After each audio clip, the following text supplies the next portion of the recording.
El Señor esté con ustedes.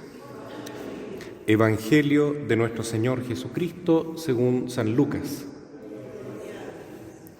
Cuando los enviados de Juan el Bautista partieron, Jesús comenzó a hablar de él a la multitud diciendo: ¿Qué salieron a ver en el desierto? ¿Una caña agitada por el viento? ¿Qué salieron a ver? ¿Un hombre vestido con refinamiento? Los que llevan suntuosas vestiduras y viven en la opulencia están en los palacios de los reyes. ¿Qué salieron a ver entonces? ¿Un profeta? Les aseguro que sí, y más que un profeta. Él es aquel de quien está escrito: yo envío a mi mensajero delante de ti para prepararte el camino. Les aseguro que no ha nacido ningún hombre más grande que Juan, y sin embargo el más pequeño en el reino de Dios es más grande que él. Todo el pueblo que lo escuchaba, incluso los publicanos, reconocieron la justicia de Dios recibiendo el bautismo de Juan, pero los fariseos y los doctores de la ley, al no hacerse bautizar por él, frustraron el designio de Dios para con ellos. Palabra del Señor. Queridos hermanos, seguimos meditando este Evangelio que ya escuchamos el domingo pasado en San Mateo, hoy en la versión de San Lucas, muy parecido. ¿Y por qué será que hay que volver a meditar esto, ¿no? En tiempo de Adviento? Jesús nos dice que el más pequeño en el reino de Dios es más grande que Juan el Bautista. Y estamos esperando al más pequeño, Dios, que se hace el más pequeño de todos. Tan pequeñito que cupo en el vientre inmaculado de María durante 9 meses, tan pequeñito que quiso nacer en el lugar más desolado, más pequeño, más vil, digamos así, envilecido, porque él no tuvo lugar entre sus conciudadanos de Belén. No lo recibieron, lo excluyeron. Quedó entonces marginado y tuvo que nacer en esta cuevita donde habitaban los animales, y también dicen por ahí que se cobijaban a veces hasta los mismos ladrones, se iban a esconder ahí. Entonces no podía nacer en un lugar más miserable, más humilde, más sencillo, y de esa manera Dios nos muestra cómo Él ama lo pequeño, la humildad, porque ahí Él muestra más su grandeza. Es cierto que Juan el Bautista era el más grande de todos los profetas. Para comenzar, él fue santificado desde el vientre de su madre. Recordemos que cuando la Virgen María saluda a su mamá, Santa Isabel, el niño pequeño, Juan Bautista, que tenía 6 meses, comienza a saltar de gozo porque recibió el Espíritu Santo, fue purificado de su pecado original y fue santificado desde el vientre de su mamá. Además fue un hombre muy ascético, muy santo, muy riguroso consigo mismo, y eso lo destaca Jesús hoy en el Santo Evangelio. Y él tuvo la gracia de anunciar a Cristo directamente, y además era su propio pariente, era su primo. Y lo dijo con tanto amor: ahí está el Cordero de Dios que quita el pecado del mundo. Y a pesar de que él reconocía humildemente que no era digno de estar en su presencia, ni siquiera desatarle la sandalia, el Señor le pidió que lo bautizara. Y el bautismo era un signo de humildad, de penitencia, al cual, según el Evangelio de hoy, ni siquiera los fariseos y los saduceos y los doctores de la ley aceptaron pasar, ¿no es cierto? Porque ellos se sentían dignos, santos, religiosos, hombres de Dios. Por lo tanto, no necesitaban el bautismo de penitencia de San Juan Bautista. Ellos ya estaban justificados. Lamentablemente, el que se cree santo está perdido porque ya no puede recibir la misericordia de Dios. No cabe el perdón de Dios en quien no tiene capacidad de pedir perdón, en quien no se arrepiente. Y para eso es necesario ser humilde. Por eso dice el último versículo, el versículo 30, de este capítulo 7 de San Lucas, que al no hacerse bautizar, estos hombres que eran los dignatarios religiosos más importantes, frustraron el designio de Dios para con ellos. Entonces ya desde ese momento se estaban condenando solos porque no querían preparar el camino del Señor. Por eso que es importante este tiempo de Adviento y qué sabiduría tiene la Iglesia de mostrarnos estas 4 velas que van representando nuestra preparación, que consiste nada menos en tratar de descubrir el pesebre que debe estar en el corazón de cada uno. ¿Qué es lo que es el pesebre? Es descubrir nuestra miseria, nuestro pecado, nuestra nada, aquello que nos hace indignos ante Dios, porque a partir de esa pequeñez de la cual nos avergonzamos, podemos pedirle al Señor perdón, misericordia. Y fíjense ustedes, ¿quién se llevó la promesa de entrar primero con Jesús en el reino de los cielos? No fue ni siquiera Juan Bautista, fue el ladrón que estaba al lado de Jesús en la cruz, ¿cierto? Entonces, a él Jesús le dijo: mira, hoy mismo estarás conmigo en el paraíso. ¿Por qué?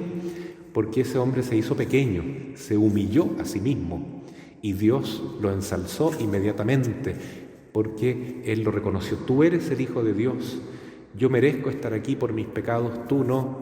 Ten piedad de mí y acuérdate de mí cuando estés en tu reino. Entonces se hizo el más pequeño en el reino de los cielos. Por lo tanto quedó más grande que Juan el Bautista. Esto es muy interesante, hermanos, porque nos muestra claramente la diferencia que hay entre la vida espiritual o la religiosidad del Antiguo y del Nuevo Testamento. Todos los personajes del Antiguo Testamento, desde Moisés para adelante, ¿no es cierto?, dicen: tenemos que cumplir los 10 mandamientos, el decálogo, y así seremos justos delante de Dios. En el Nuevo Testamento, en cambio, pasa algo impresionante, que no es tanto el esfuerzo humano lo que importa, y eso le costó un poquitito a Juan Bautista entender, sino que es simplemente aceptar la gracia de Dios, la misericordia de Dios, que viene a inundar nuestro corazón. Lo único que pide Jesús es que confiemos en Él, confiemos plenamente. Al final, ¿qué significa ser el más pequeño en el reino de los cielos? Confiar en Dios, abandonarnos en la misericordia infinita del Sagrado Corazón de Jesús. Eso es ser el más pequeñito. Ejemplo que, por cierto, lo da de manera perfecta la Santísima Virgen María. En ella todo está referido a su Hijo y todo depende de Él, porque ella solamente confía en Jesús, solamente tiene su esperanza puesta en su Hijo y quiere acompañarlo plenamente y dejarse inundar por su amor y por su gracia. Ese es el ejemplo que deberíamos seguir todos, ¿no? Y así también lo dice la Virgen: el Señor ha hecho grandes cosas en mí, porque ha mirado la humildad o la pequeñez de su esclava. Entonces, después de Jesús, la más pequeña en el reino de los cielos es la Santísima Virgen, es la más humilde, es la que sabe confiar en Dios. Por eso entonces entendemos que San Juan Bautista no logró, a pesar de su santidad inmensa y de ser el hombre más grande que había nacido hasta entonces, no logró todavía entrar en la onda del reino de los cielos, porque estaba todavía fijado en el Antiguo Testamento. Yo cumplo los 10 mandamientos, entonces tengo mérito delante de Dios. En el Nuevo Testamento es al revés.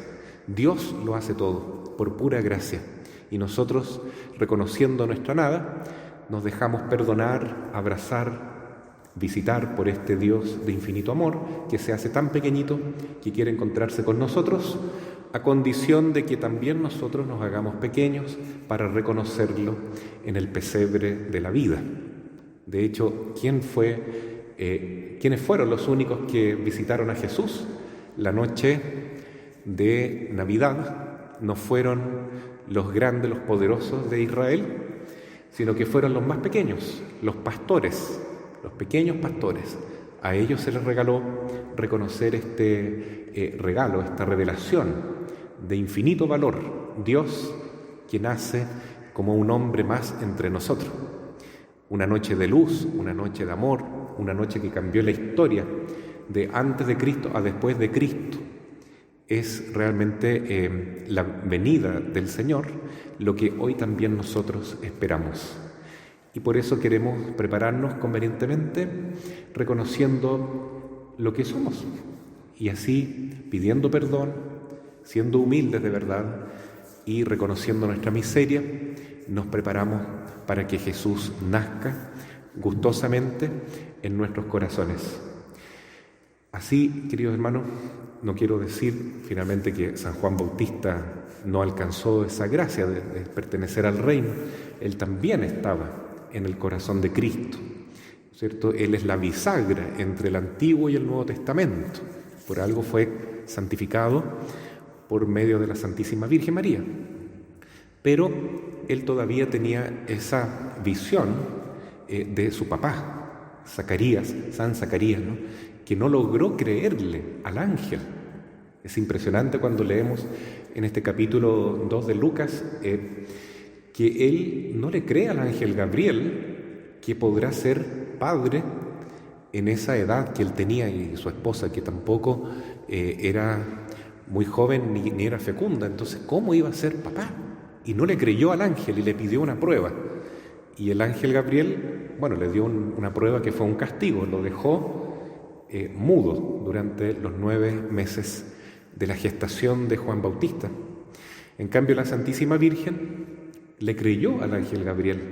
Por eso pidamos hoy día esta gracia, ser capaces de confiar en el Señor, de creerle a Dios y no de confiar en nosotros mismos o en el mundo, con las fuerzas humanas que nos rodean, con las ideas, con las políticas, con todas las cosas que tenemos, la tecnología, que no sea esa nuestra fuente de seguridad. El dinero, el prestigio, los contactos humanos. No, pongamos nuestra confianza en el Señor y confiémonos también a su misericordia, pidiendo perdón y preparándonos para una buena confesión que ojalá todos podamos realizar antes de la celebración de Navidad. Así sea. Amén.